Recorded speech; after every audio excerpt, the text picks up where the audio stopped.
long. Oh, here's one more person, as I said that. I've started the recording, so. Very good. Thank you, Christy. So let me get started. So my name is Andrew Kuhn. I'm the interim vice president for conferences for SIGCHI. And this is our second panel today, discussing experiences of running virtual conferences. And what I wanted to do is go around the panel and ask everybody to have a brief one message that they wanted to share. And then originally I was thinking about having breakout rooms, but given the size of the group, I think it's probably best to just stay all in one group. And ideally, if you have questions, then you could put them down in the chat. I know, and then we'll just ask you to just say those questions. But if you put the questions down in the chat, then that remains as a list of questions for me later to just remember. So it's up to you. If you can also just speak up. I also have to admit, we actually have a Google Sheet to take down some notes, as well as a Miro board. So maybe, Alberta, you can put up the links. And if you want to use them, please do. Although, to be fair, in the first panel this morning, earlier today, we did not end up using them. So let's see how it goes. So I'll get us started with my brief message, which has to do with budgets.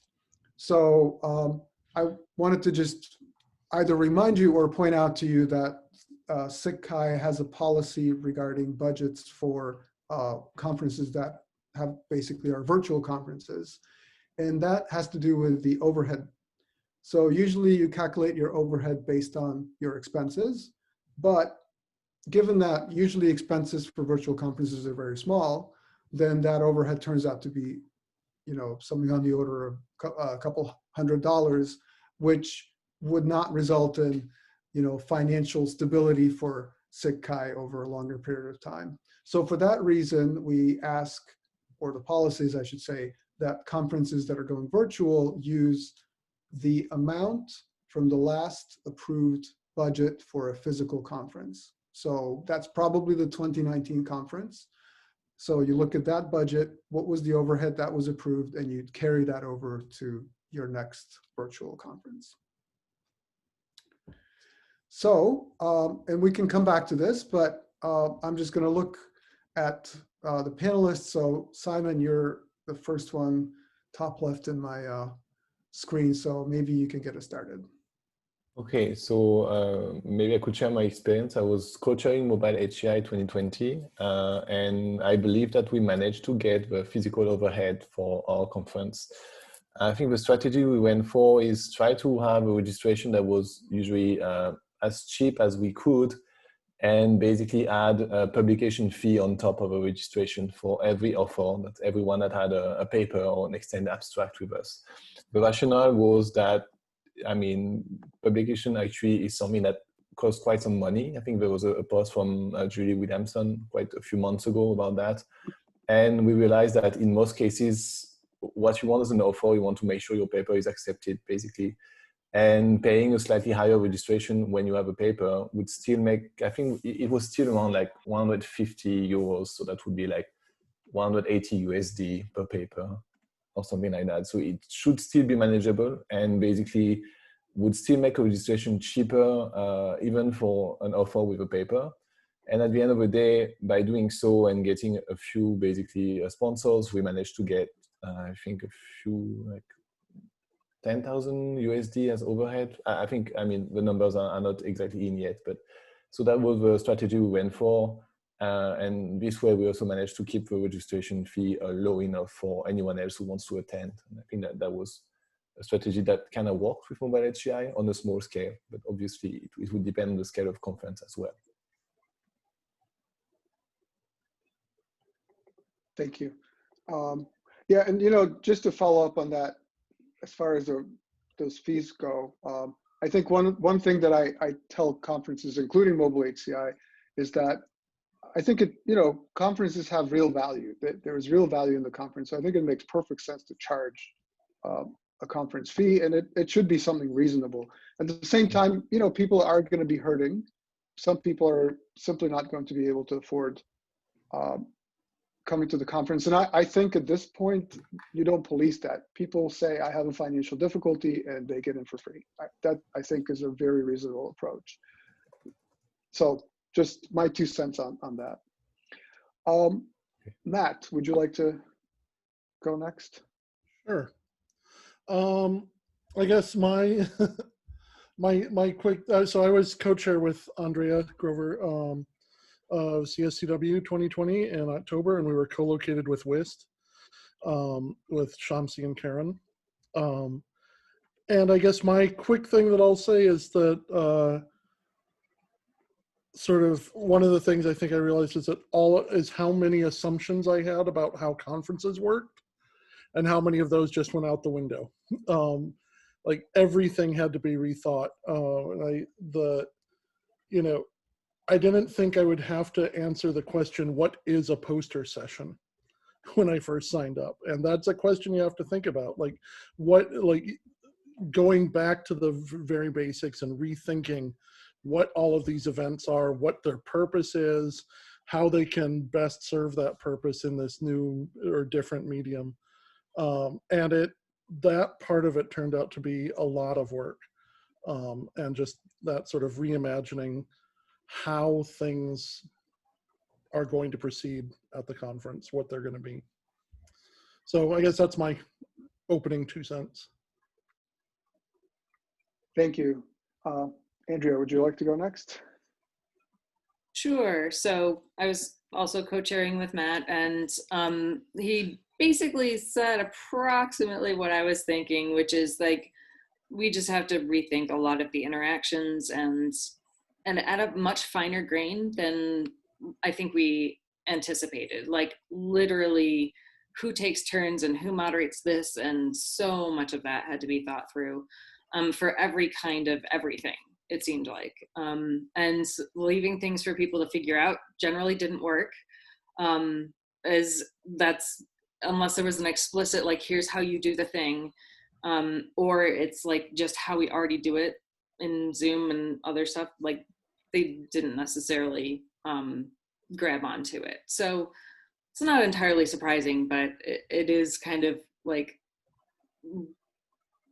makes that point again about how much you have to put a lot of thought into the interaction design. And so much of that is dependent on the technology. We wanted to like get requirements and pick the technology based on that. And it's like people are so used to a certain way of doing it that they need the boundaries of the tool to figure out the translation that is feasible for them.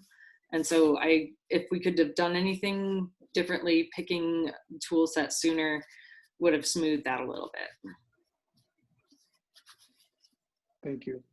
Shamsi, would you like to go next? Sure. So I was general co-chair for WIST with Karen, and we were co-located with CSCW. So I would say that maybe when we decided to go virtual, which was back in last of April or beginning of May, I spent a couple of days just mourning the lost effort in 2019 that went behind planning the physical conference. And I think that it took a little while, at least for me, to kind of like just ditch that planning and say that, okay, we have to start from scratch now. And it was great to have like people like Karen and Matt and Andrea working together to make this planning.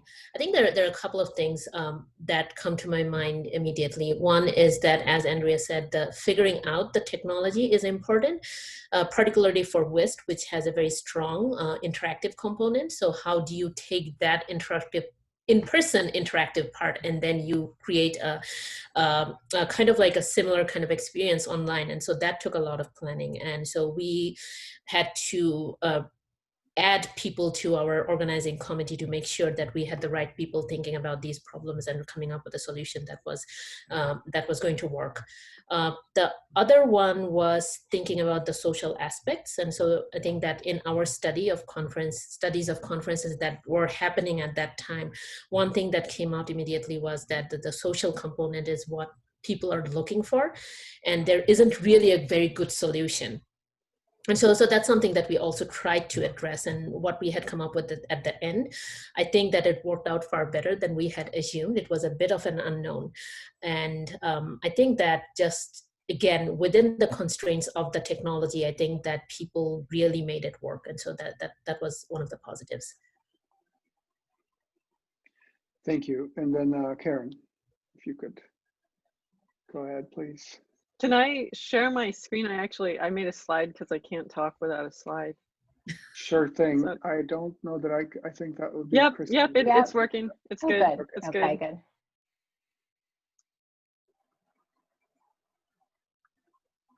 Can you see that?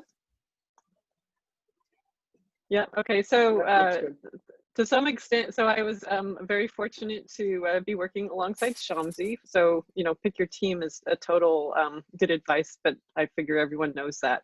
And really think through the positions you need, because they're going to be different positions than they would be in a normal conference. And some of this is echoing what others have said, but the engagement is, Can I just quick, is everybody seeing the slide kind of off, or is it just me? It is also It's a little off for me too. I was wondering. Yeah. You may Or want whatever, to. I don't know if you can maximize. Yeah, There there we we go, go. perfect. There you go. Thank you. is that better? Yeah. Okay, I was trying something different there. It didn't quite work.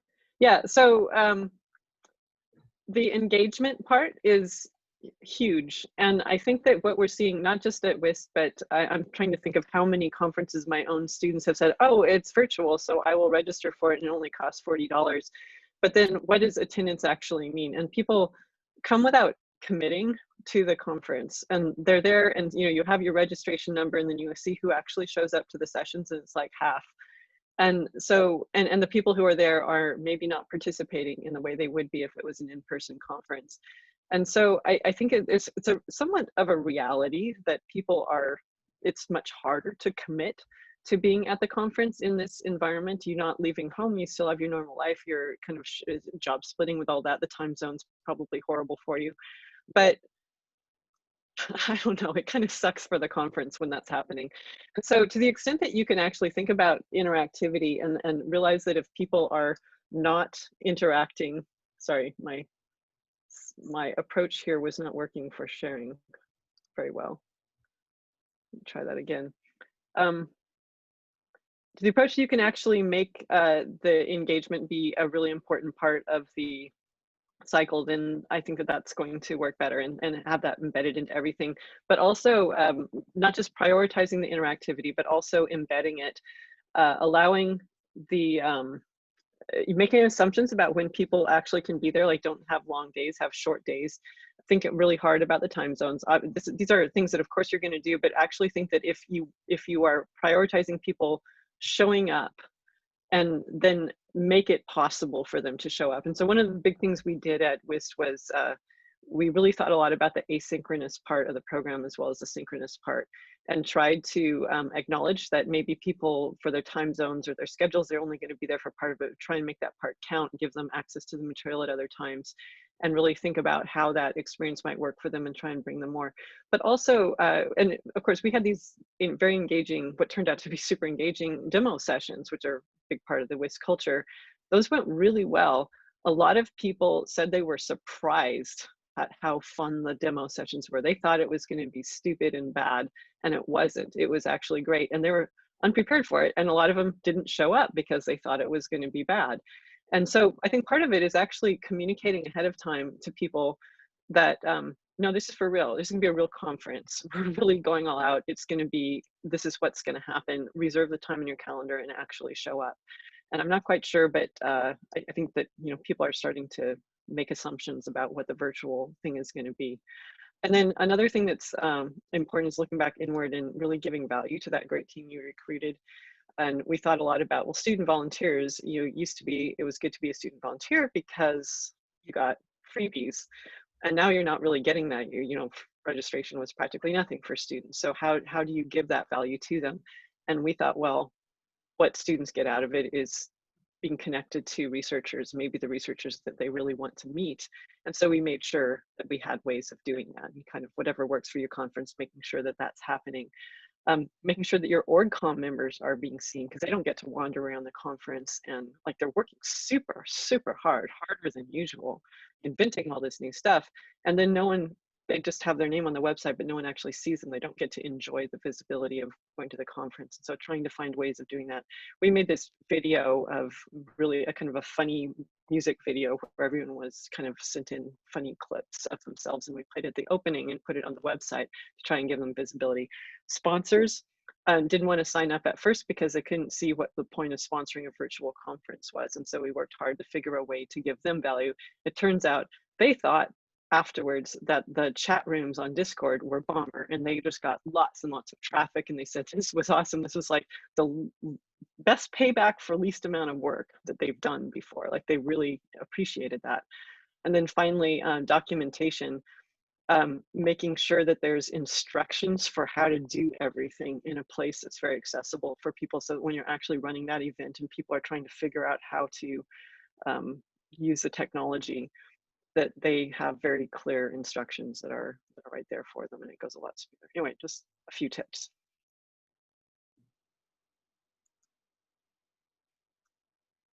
Thank you. That was really neat.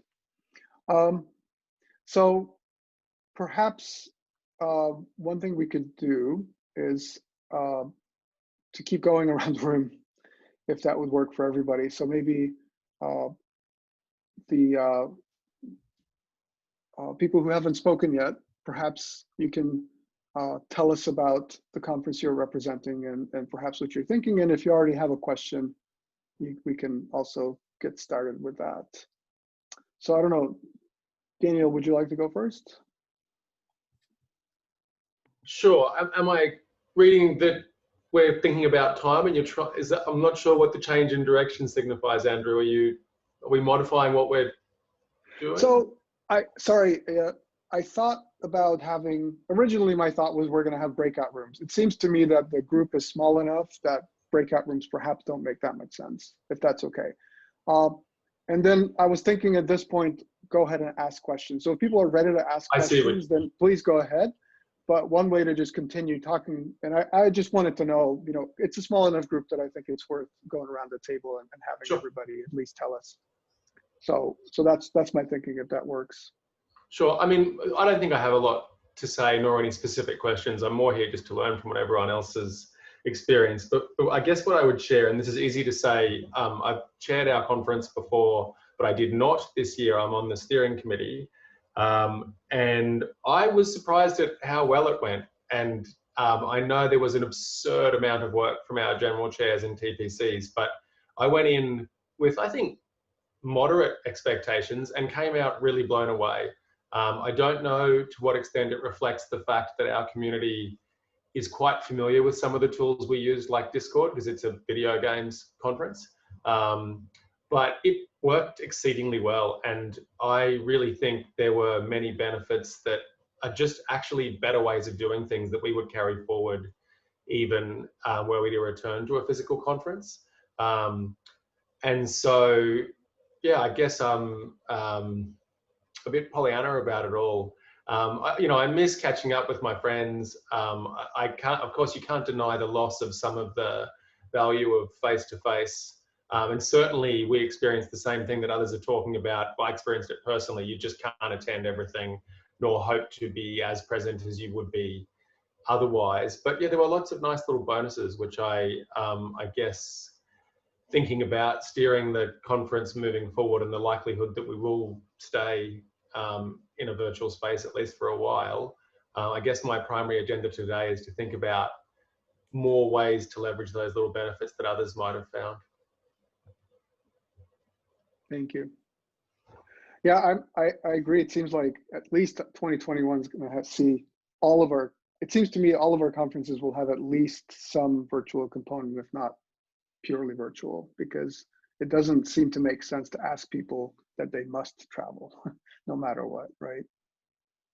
And then I think it is also a good point that you're making, that this is providing us with a way to reach people that we were not able to reach before. So I don't know what Kai-Play's numbers are usually, but they're probably not going to be 10 times as big in the next 10 years, but they could be significantly larger if there is an online component. So something to consider. Yukiko, would you like to go next? So I was not the general chair, so I was advising the general chair of ICMI 2020. And so for the, especially for budget, it was very difficult to figure out what technology they need and how many people will attend. So, and also, so how much cost it takes for buying or buying licenses or other publication costs. So finally, the general chair decided to go safer side. And then it's not so expensive, it's around 100 of the registration fee. But we got more than healthier budget. So what I'd like to ask to share with you is that if we had more than surplus compared to the previous years, but still for the next year we had a lot of unstable situation, and then if we can have so SIGCHI has a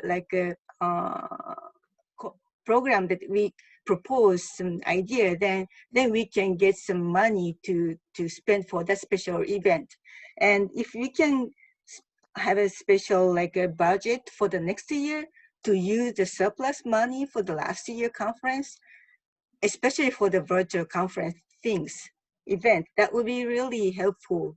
And we can use money for this year to the next years. That's what, we'd like to discuss. Yeah, I think, certainly I understand what you're saying. And one thing that I do want to bring up, perhaps it's slightly related to what you're suggesting, I think, which is that the SIGCHI Specialized Conferences Development Fund is there to support conferences with ideas such as, extending reach or trying new things out. So something that I think would be very reasonable to say is that we have this new thing we would like to try out with the virtual conference. There's this idea that we have that perhaps a small contingent in a particular area like Singapore, Japan, some place might even get together as a physical event. For example, CSCW is going to have a summer school in Asia, and I believe in Taiwan, if I'm not mistaken. And so we're helping them, with supporting that. So those are things that you should definitely think about. I think budget-wise, it's one thing that I would like to point out is accessibility. It's really something that we should very carefully think about. And this came up in the earlier panel as well, how a lot of the tools are not accessible. What do you do? And we should make sure that we are welcoming to all of our community. So if, for example, there are issues related to spending money so that it's made accessible, then please reach out. Tell me, because we do have ways to support that separately, and we don't want money to prevent some, an accessibility issue to be resolved. And then I understand the idea about, some sort of a carryover. And I should say the following. I think each year, I think it's a reasonable expectation that conferences should aim to balance their planned budget. So as you move forward, I think it makes sense for us to say, we expect this much of an income, we expect this much, to spend, and they should be pretty much balanced. And I realize that it's sometimes inconvenient, or especially if there are cancellation fees, it might be difficult. But still, I think we should shoot for that. And the reason I say that is ultimately, the truth is it's a single pot. SIGCHI is a community of 24 conferences, and realistically, there is really one budget. When it all comes down to it, there's this one big Excel spreadsheet. At the end of it, there's a number, and that's how much money there is. We're okay. Our budget is strong, and so there's just no imminent threat that we're going under because one conference does something. So I think we're in a good position. And so I think it's less of a worry for me that maybe one conference will have a loss one year, because it happens all the time, right? Something goes wrong, we move to a new area, people don't, whatever. So I think it's not about, to me, I think it's okay that sometimes something doesn't work out. I think it's more about looking forward. Let's make sure that we plan for it not happening. And then we realize that in some cases we are not in a good position. So maybe that doesn't answer your question. And if so, I can circle back to you and we can talk more about your suggestions. But I want to point out that it is a community, and then there is this single pot of money. And we, as a community, need to sort of say, okay, let's each of us, for each of our conferences, in each instance of it, contribute to not breaking it, right? And then we'll be fine. Okay, yeah, I completely understand. Yeah. Thank you. Carlos, would you like to go next? Yeah, sure. I'm chairing the general chair, one of the general chairs for ICMI next year. So I was listening to the conversation very carefully, because one of the you said that most of the conferences are going to be probably virtual for next year. I still have the hope. Our conference is in October, and I still have the hope, right, that by that time there's going to be vaccines, right, that people are going to be traveling more. Probably it's not going to be the same as what was before COVID-19, but the expectation is that we're going to meet in Montreal and we're going to have a good time there. And of course, right, if hybrid approach, right, is implemented, that will bring a lot of headaches in terms of in the finance, like make sure that we don't get penalized by not having enough guests in the hotels and so on. You know all the problems there. Now, one of the things that I was very interested to come here and participate in the discussion is on the interaction. I have hated all the conferences that I have attended. I have not gained a lot. Maybe it's my fault, right? Because I don't cancel classes, or I have not changed my schedule. So I attended whenever I can, right? So it's not the same, right, as when I travel and I live and I make plans to be away from a week. So probably it's my issue, but I'm guessing that many people have the same experience. So I was really hoping to see how you, for people that have organized virtual conference this year, how they did it. What was the approaches that have been successful in engaging people, right, and encourage social interaction, which in my humble opinion is, I think, more than half of what the value that conference provide. Karen, would you like I to can try and jump.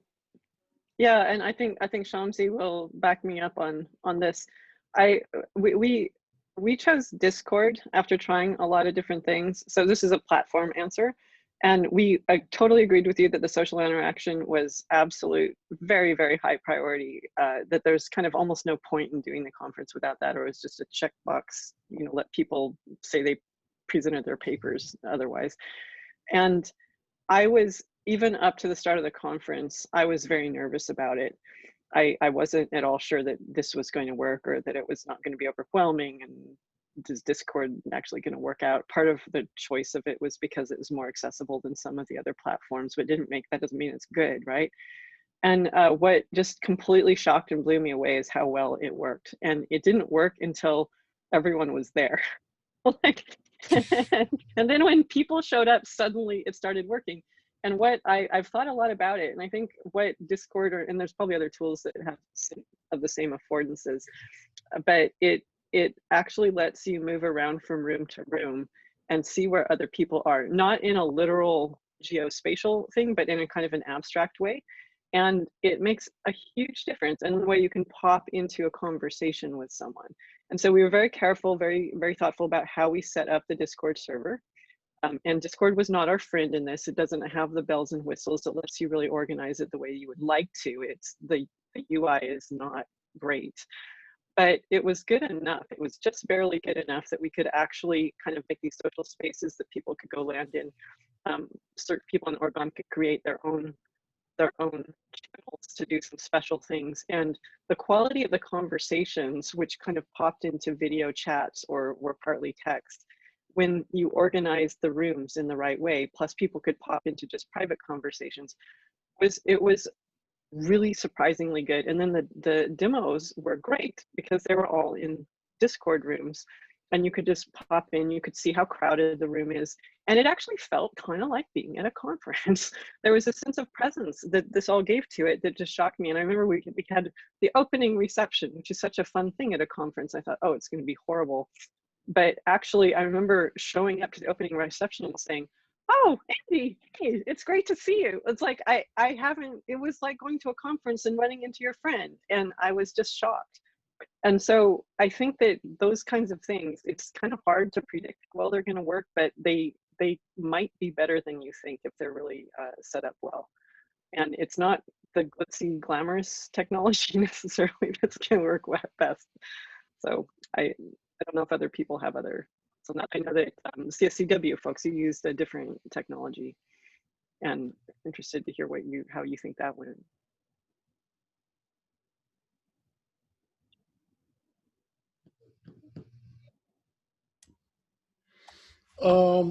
I think that there were some successes with the technology and some failures. I think one of the things, we used a platform called Clouder that's in development, and I think that there were some teething pains with the software. I think it's getting better, but it's an open source platform. And it's one that is being developed by people in the community. We got sort of mixed. I think for people that it worked, and for people, there were other people who found it, not very, that just sort of, again, didn't like the online socialization. One of the questions I have, and we're still in the middle of looking at our post-conference survey data, is about trying to understand if it changes who the conference works well for, and who is what kind of people are more or less adept at this kind of interaction. I'm not sure how much that was an issue, but I know even looking at our participation information and our our attendance, we had a lot more new people than we've had before, and I think we also had a younger audience, like sort of fewer of the senior people showed up in general for the conference. And that was, I think, it opened up new audiences, but at the same time, I think felt like some of the community didn't show up. I don't know, Andrea, did you have other thoughts? Well, on that note, I feel like for people who have been part of the community for many years, they may be just like, I'm going to take this year off. I have too much to deal with. We'll get back on track next year, or when it's in person again, because they've been here and they've been part of things. And so, I feel like we're going to start feeling desperate in terms of our professional socialization within the next 6 months. But like at this point, like in October, I think people were still working so hard to keep up with everything that's shifting under their feet that it's hard for people to prioritize attending a conference. And at the same time, we had record registrations. Like our full conference registrations were comparable to our best years in the past, and we had a lot of workshop registrations. And I think a lot of that was pricing. Like we tried to keep it as affordable as possible, hoping to kind of like make up the balance on numbers. And it actually did work out more or less.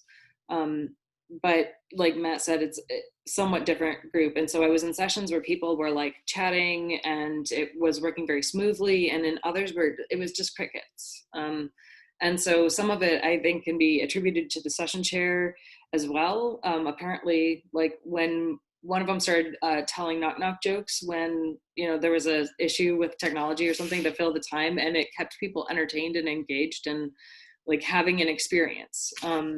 So I think there's a whole lot of everybody needs to show up and do a thing, but not everybody's on board with realizing that that's part of the responsibility of actually making it worth attending. So if I may, I think Andrea made a great comment about the session chairs. I noticed the same at Mobile SGI. We had amazing sessions and we had good sessions. And what makes a very amazing session is a session chair that is here, that is responsive and reactive as well. When you have basically a blank with no one talking for like 1 or 2 minutes during any session in a physical conference, it's fine. In a virtual conference, it becomes awkward after like 20, 30 seconds already. So we really need to have basically committee members, session chairs, everyone, student volunteers that are basically available here to come and to jump in to make the whole thing feel alive. Otherwise, it feels really awkward and basically like socially dead very, very quickly. So you may want to be very careful on that. It's a small detail, but it matters a lot. Well, I think in a normal session, you get the same distribution, but it's less noticeable because you can have some interaction with the other people in the room, and that's just kind of missing. I think one of the things that didn't work out so well for us was the poster sessions. From what I understand, they just didn't get great attendance. And that makes me really glad that we set them up the way that we did, so that the poster presenters at least had each other. So we put people in small groups that were as much as possible thematically related, so that if nobody else showed, they could at least have a conversation among themselves. And so I feel like at least we didn't completely waste their time. Even if they had a limited audience, there was some decent networking with other people with some related work. Yeah, I think your strategy was a very good one. We had a similar issue. We used one breakout room per poster, and at the end of the day, the attendance for poster session was also a bit smaller. So I guess grouping them, as you said, might be a good idea. At least they get to discuss with someone who's on similar themes, and they should be able to get something from it. That is tough to attract people for poster session without coffee, I would say, or something. Actually, one technology is Alberta, who's my student. You presented at ISS as far as the posters are concerned, right? And so, what was the company called? It was Hububs. I could put a link in the chat. Yeah, Hubub. So that's, you have to, it's not something that's freely available. Mm-hmm.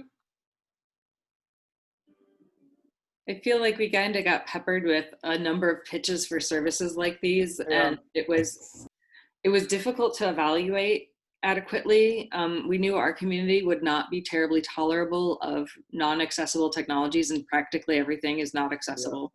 Yeah. And like also we were kind of getting these random pitches that are like, it's kind of like the predatory publishing pitch, and that you just don't know how seriously to take it and what's going on there.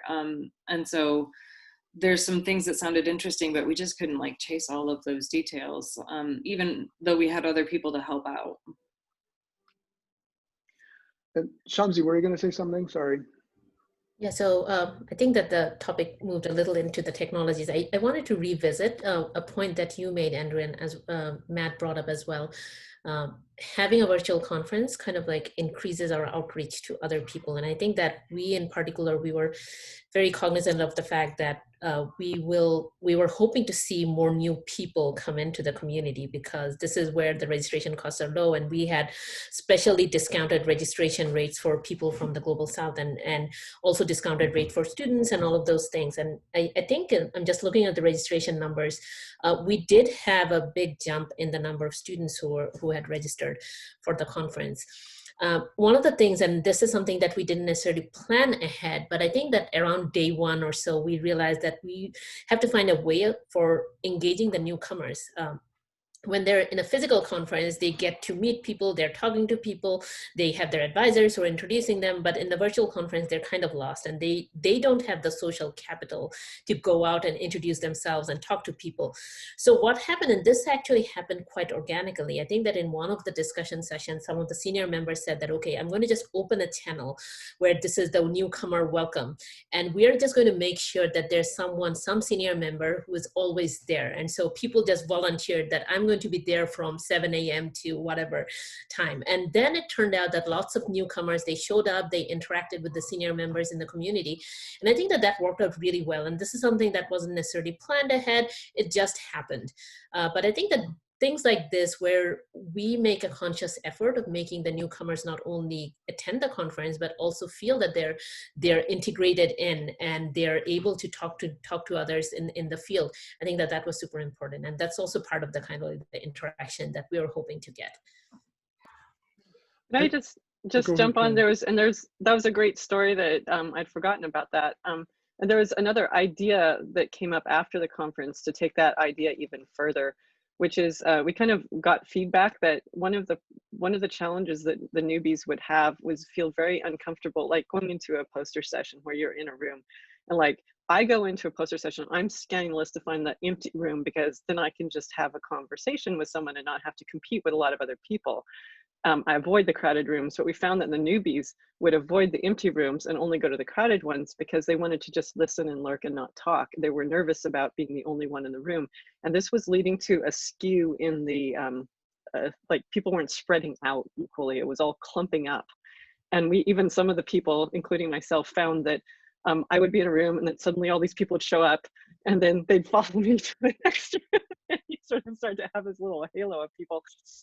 And so we figured out when we caught on to what was going on, we thought, well, a great thing to do here is let's go with that. You know, let's actually formalize it and say, I'll sign up to have a couple people that just go around with me.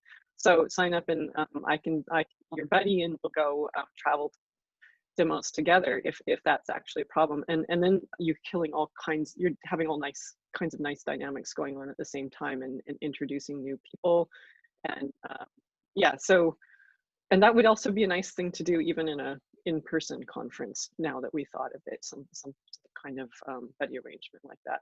So I think that that advice was under consideration by next year's chair, and they're going to try and implement something like that. Yeah, I think and that also makes the senior people more engaged too. Now they've got a job to do. They're in, they got social capital. I was going to say that I think if going back and doing this, we created structured spaces for interaction. And I think one of the things that I would do going into it again and is pay more attention, not just to structured spaces, but to sort of actually structuring the moments that would happen in those spaces. So creating things where, okay, at this time, this is going to happen in this space or in this room. So it's not just a room that's there all the time. I mean, it could be a room that's there all the time, but actually doing more sort of, okay, and at this specific time, or having sort of people who you would know would be there, or some other ways of actually sort of scaffolding that interaction even more than what we did. We did have one really, I think, successful, although even though it didn't technically work, we had a very successful social event in terms of the interaction of the people who came into the room. We were supposed to be in Minneapolis, and we actually worked with a local biking group in Minneapolis to have a live virtual or a live streamed tour of Bike Greenway in Minneapolis, so that we were riding along with somebody as they were narrating what you could see. It just so happened that it was a blizzard that day. And so that part, but the interaction of the people watching was great, and that was really fun. Yeah, I think in West, we had a channel that was called Introduce Your Pet. And I think that was one of the most popular channels, and people would just like pop in with their pets any time of the day. And I mean, you could just see in Discord that there were like people gathering there. And I think that these kinds of like just lighthearted, spontaneous interactions, I think that this was what made the conference worthwhile for people. So I think that was also something not planned. But I also heard, and I didn't attend this, that the WIS CSCW bingo also went very well, though it coincided a little bit with our joint panel. But our social chairs from both conferences, I think that they said that people were there, they were participating, and so that was something that also brought people together. So I was wondering if Kumio, you would like to briefly tell us about your conference? Sure. Thanks for the opportunity. I'm a co-chair for Creativity and Cognition, and they're actually thinking of 2021. And they're actually thinking of either postpone the entire conference or do a little teaser thing this year. And so basically no option for digital, virtual. And as a paper program chair, we've been really struggling to convince the virtue of having online. And there's a little background for this conference. It's Creativity and Cognition. Historically, it's a tiny, cozy conference with 200 people with a lot of artists using physical things. So it's not even on a display, it's really physical, and they really nurture physical experience. And this paper presentation together with this physical demo was a little nicely combined. And they have no way to think about how can we do virtual in this kind of things. So I was really curious how you could, if there are anybody who sort of had a demo on the physical things, and I've seen a lot of videotaping physical demo and show it, but it's sort of very limited and boring. And I'm wondering how can we go beyond this current ways of using videos and Zoom and Discord, but more than physical cozy experience together with the academic conference setting. So that's my motivation being here. Thank you. So I work in the area of haptics, so I hear your pain. Yeah. The haptics conference are really struggling with this, and WIST has a big haptics component in it, and lots of the demos were haptics demos, ones that are intended to be touched.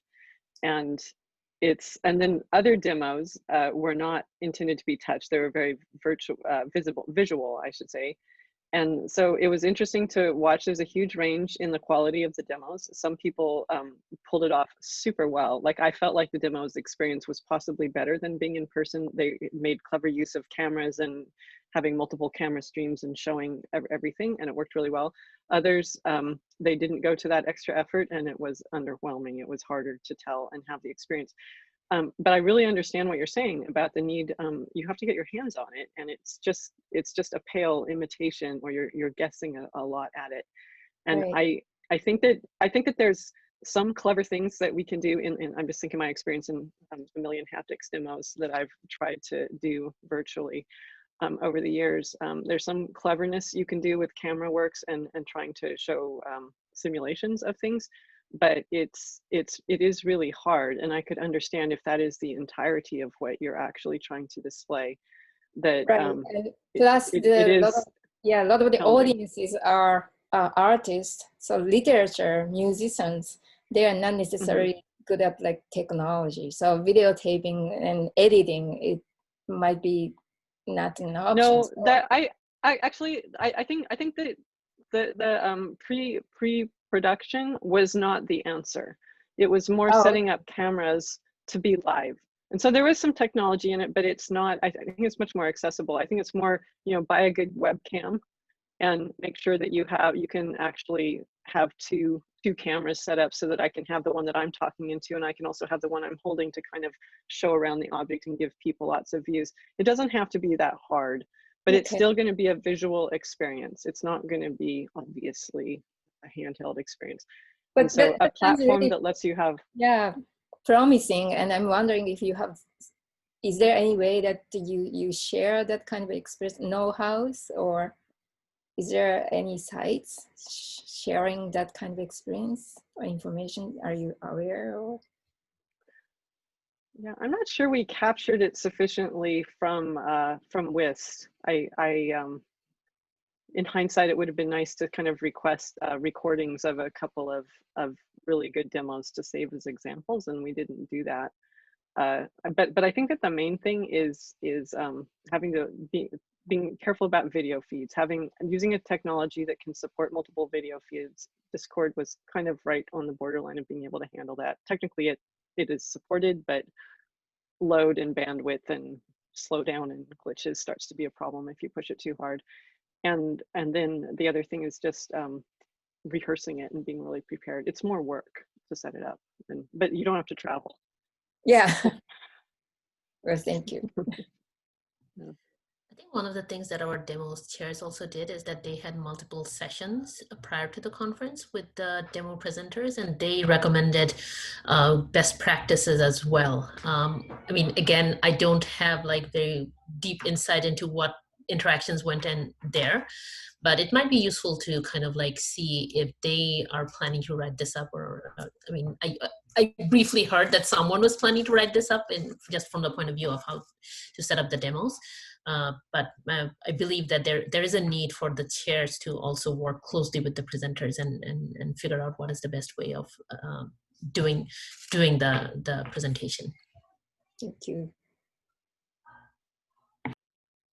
I think one theme that I definitely see is this need for preparation in a completely different way than we've encountered with physical conferences. In physical conferences, you still need to prepare, but you can wing it a lot more easily in a physical group of people where everybody is present, and if you mess up a little bit, it's not too bad. But it's an attendee's guide to how to be a stellar virtual conference attendee and have a good time of it. Because I think there is a certain load on the participants that isn't, like, it's easier to be passive in a virtual setting than it is, but you can't get away with it as well. Like, it doesn't carry. So you can be passive in an in-person setting and it's not a big deal. But if everybody is doing this in a virtual setting, then it falls pretty flat. I think following on that a little bit, I mean, if there is a way that I could provide recommendations for attendees, I would just say that blog that day, I mean, don't go back to work. And a lot of people, especially in North America, because of the timing, they would finish the conference and then they would go back to work. And even I did that for the first day of CSCW, and then I said that, no way, I'm not going to do it. I'm just going to take the week off, like the way that I would do when I was at a conference. And I think this is generally good advice for people, because then you can be present, because then you're able to participate and you don't have the worry of, oh yeah, I have to go and teach a class after this. And I mean, just treat it like a conference that you would attend in person. And I think that the organizations and the institutions also need to support this as well. And so Christy, so you've actually been working with other conferences as well. And I think, did you have these, did people ship things, physical items? We've actually had some smaller conferences actually ship boxes to people ahead of time, which if you budget for that and do something that's manageable and intriguing, I think is the big thing. You can ship items that are a little tactile, or that are, somehow lead you almost like a scavenger hunt to different things within the conference. It's kind of a fun way to engage people ahead of time and get them to work their way around, and it may be a little bit better for some of the more creative groups that I just think that it's kind of fascinating, honestly, a little puzzle piece, or a, spark plug, or whatever, some interesting items that are fun to collect and that are reasonably attained and that are easy to ship, but I think it's a neat way to engage people. We've also seen a lot of virtual actual events happen online now. That's starting to be a thing, because these have gone on for so long that people are doing things like virtual wine tastings. Of course, we don't want to always focus on alcohol, but things that really do engage people and that, are more like that in-person experience, I think are becoming more popular, because this has gone on for longer than any of us anticipated that it would. So anyway, that's my little bit as a planner. So we're close to the 16-minute mark. So one thing I wanted to do is certainly thank the panelists for agreeing to generously share their time and their experiences with us. I certainly learned a great deal, so thank you for doing that. And I'd like to thank everybody who came today, because we're glad to hear the questions, because honestly, we're all learning from the questions. To me, it's very reassuring to hear these questions and see that we have, to some extent, similar issues that haven't been resolved but also that there's this nice group of people who can now continue to think about how to resolve them. So to wrap up, if people maybe we have time for a little bit of additional questions. I'm happy to stay on for a little bit if you have, and Yukiko, you're raising your hand. Yeah. So today we discussed that we had a virtual conference and in-person conference, but the other solution is that we had a hybrid model. Then for the next year, if you have a chance to have an in-person conference, but some people say that, oh, we can continue to attend virtually as an option, because many people had lots of reason that they can't attend the conference in person. So in that case, so my question is, did you have such a discussion in your community, but I assume that there are lots of tasks, and then the conference organization going to very complex, and what issue we should think about, and then so if we can share the idea of an issue among the SIGCHI conference groups, that would be really helpful for us. I can certainly jump in unless people would like to go first. I would have something to add on top, I guess, after that. My guess is we need to know how to do online first before we can do hybrid well. Yeah. The other thing that conversation at CSCW kind of highlighted was that they're not the same. They're not going to be the same. And some people are okay with this as long as they know that the virtual experience is going to be a different and lesser experience. I think the really hard part for conference organizers is estimating your numbers and your budget. And that's a risk I don't think, like, I would not have been ready to take at all, because that's the loss factor goes way, way up with that. Yeah. I'll repeat a comment that I made this morning as well, because this question came up, is that when planning a hybrid conference and budgeting for a hybrid conference, it's essentially budgeting for two conferences. It can double your cost, it doubles your organization, because you can't reuse the cost of a Zoom room is different than the cost of space. And they don't, I can add more people to a Zoom room without increasing my cost, but if I have to also add a second kind of venue, that doubles my cost. And I think that there's another aspect here, which is not even about the money, like the money, the budget's super important, but you're not going to be able to estimate the proportions of physical versus online. And depending on what the proportions are, the experience will be utterly differently, and you would design for it completely different. If you have 20% virtual and 80% physical, or if that's reversed or it's 50-50, you would have to set up those experiences completely differently, because the ratios of participants are different. And you won't know that until registration time. And by then it's too late. It's way too late. And I just don't, it defeats me how you would actually do that without some kind of a benchmark and ability to predict something about those ratios. There's I another think thing Matt, to consider as well. Go ahead, Tom. Yes, when you plan for virtual conference, you might be able to basically accommodate for time zones. If you go for hybrid, it's going to be linked to your physical conference, which is fine. And as such, you're also going to dilute your community between two groups. And it's very hard to make both groups interact with each other. So you may end up with, basically, I think that's exactly, I think what Cameron was just saying, is you're going to have maybe too many people online, and that's going to exclude the people on the physical side, and vice versa. And if you add the budget on top of that, the budget issue, I think you're going to reach a point when so keep in mind that hybrid doesn't mean physical and virtual. You might even see it as two different events, I think, as Matt was saying earlier. And it doesn't sound like a very satisfying solution as well. The progression I've seen is that, again, I think our entire community should be saying thank you, because all of you are being put in this position that you did not necessarily sign up for. Well, the people for 21, maybe you are signing up for virtual, but the truth is in 2020, people signed up for having this beautiful physical conference, and then presumably their steering committee said, nope, that's not what's going to happen, or events changed.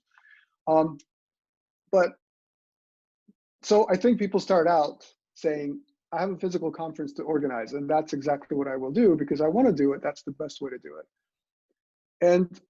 And I think then the reality sets in that you need to have some sort of a virtual component, because the truth is you will not be it isn't fair to the community to say everybody must show up, otherwise no conference for you, right? That's not going to be acceptable in 2021. It simply isn't. And everybody's okay with that. And now you're in the position of having a hybrid conference. And then these questions come up, well, what does that even mean? Is there going to be an in group and an out group? How's the budget even remotely going to work? And as a matter of fact, who will do all the work in two parallel things that need to be combined somehow, which isn't even two conferences, is more than that. And on top of that, who's going to do the work now where everybody's overwhelmed? Some people are going to get sick. They might literally not be there for long periods of time. And then I think people come to the realization that unfortunately, that's probably not reasonable. And they probably go with virtual this year because that is a path that will not be perfect, but it's something that we can accomplish both in terms of safely, providing for safety for our community, which obviously is it's critical. And at the same time, hopefully having the science move forward. So I'm having the physical component, I think, and you're right. So ICMI is relatively late. So there is hope that in fact people will be able to travel. And so one potential option you might think about is to have physical components that are not necessarily directly tied to the conference. So one conference I spoke to, this is one example, is that their doctoral colloquium, they're thinking maybe something that they can pull people in physically. If things settle and some people can travel, great. And one nice thing they thought is that these are the young researchers who really would benefit from the physical meeting and having the networking. Another conference says, we're going to have doctoral colloquium people from all over the world. This is the one thing that we were going to do online anyway. So maybe ICMI isn't, that might not be the right fit. But again, there might be these pieces that you can find. Maybe again, the Singapore group that gets together. And then of course, please do consider that there is some funding specifically for that. So that helps you with the budget, right? So you might have the virtual budget and then sort of add-ons where you go, I'm going to apply for some support from SIGCHI to run this one piece so that at least there's something. One of the things I've been thinking about, sort of responding to Andrew and the having a piece of it, is I know CSCW 2021 is already, we know it's going to be online, but by October of next year, who knows where we'll be if things have opened up a little bit more. One thought that I was thinking about is helping to organize maybe like regional pre-conference events. So like have something where people get together, have a Southern California CSCW meetup for the night before the conference or something like that, as a way of providing a little bit of that, getting enthusiasm up for the conference, but then we all still go back and do it as a virtual conference. I think one of the things that we have learned in 2020, which we didn't quite know before, is that virtual conferences are indeed possible. The problem is that the virtual conferences look very different than the physical conferences. And I think that when you think about a hybrid model, how do you kind of like marry the both? And I think that that's going to be a challenge coming forward. I'm glad that we didn't have to deal with it. We already had enough to deal with. And I think that for 2021, just from my personal experience, is that when we were making the decision, even though October looked far away and it looked like, yeah, maybe things will get better, we just didn't want to take that chance, that little minuscule possibility that things will not be better. In the worst case, we would have made a mistake that, well, we are holding a virtual conference when it could have been physical. But we thought that that was reasonable and we were willing to take that risk, and it turned out to be the right decision. But yeah, we'll see how conference. I think it also trying to make these predictions about how the world may have changed in the future. One thing that I kept losing track of is borders, and the difficulty of people being allowed to cross borders. You might say, well, I'm in the United States and there's no travel restrictions here now. I'm like projecting out a few months, or next to October or something, and or maybe you're in Europe and it seems like it's loosened up there, but the border between the US and Canada is still closed. It's going to stay closed for a long time. people can't travel from many countries into the US, and they're not going to. People from many countries can't leave their country because of the restrictions that they have there. There's going to be a lot of people who cannot travel, even if it's gotten better in the US. And so I just, when I remember that, and I think of all the people who would be excluded, who would normally would come, but this year they couldn't, that just made it really easy, really clear. Even when we were in, April for an October conference last April, and we were trying to say, oh, it's not possible. The world will still be screwed up next October. It's not possible. And we thought it's possible that the borders will still be closed and a lot of people will not be able to travel. And that gave us the confidence to go ahead with the decision, at least for me. The last time I crossed a border was actually when I went over to UBC, Karen. So Yeah. back in January, and then the borders are all closed in March, I think. Yeah. That's So, sorry, I have to go. I had to teach a class this morning. So thank you for the opportunity, and I hope to be informed and keep in touch. So thank you. Bye-bye. Bye-bye. I have to go as well. Okay. Thank you. Are we? And yeah, I'm happy to stick around, but basically I know that it's 10 minutes past the hour. So thank you for being here. Thanks for organizing these. Email. Yeah. Nice to see Thank you. faces. Bye-bye. Thank you all.